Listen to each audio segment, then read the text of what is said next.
I'm pro-life because in my years of experience in medicine, I have discovered that life is a precious gift from God. Even though it's extremely precious, it's very fragile and require every care that every human being in this earth can give for life. It's the most precious thing, the most precious gift that God has given us. And I think it's our responsibility to take care of that gift and protect it. I come from a Catholic family.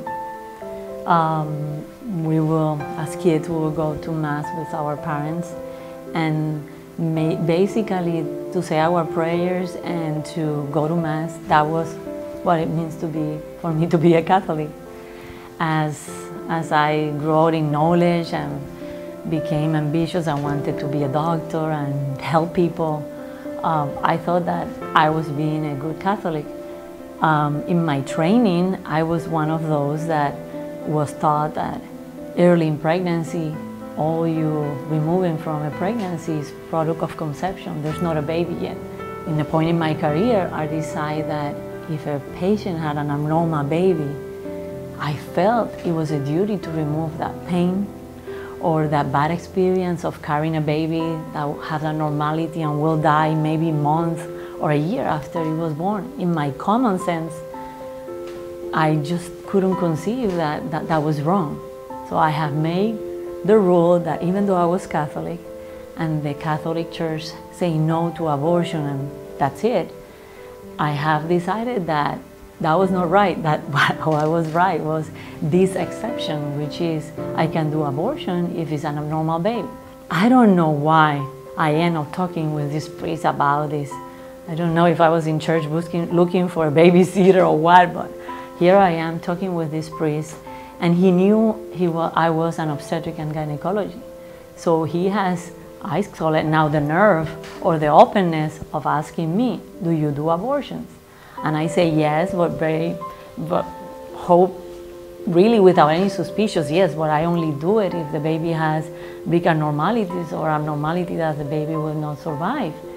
And he told me, who named you or who gave you the power of decide who have the right to have a baby or to have a cross or not to have a cross? I told him I was a doctor. I was supposed to relieve pain from people. He told me that my doctorate was in medicine and I didn't have a doctorate in life or death. I was in shock. I was offended. And I even confront him with a case. I said, what about anencephaly babies or babies that are going to be born with not half of the brain? And I know they're going to die an hour to a day after they're born.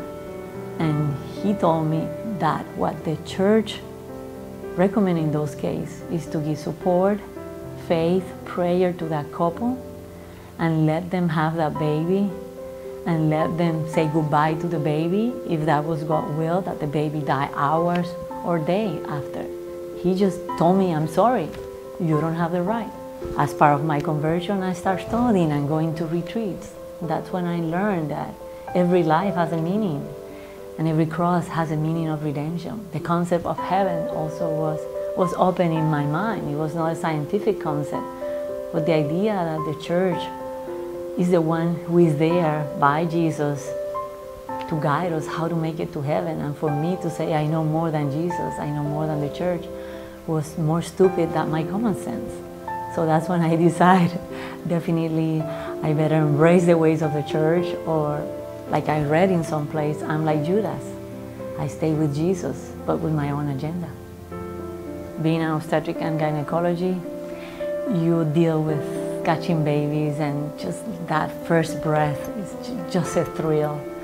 But if you experience the opposite, the threat of a life, even before you have that catch breath, once you experience the great experience of catching a baby, there's no other way that if you really understand the miracle of life, there's no way that you cannot be pro-life.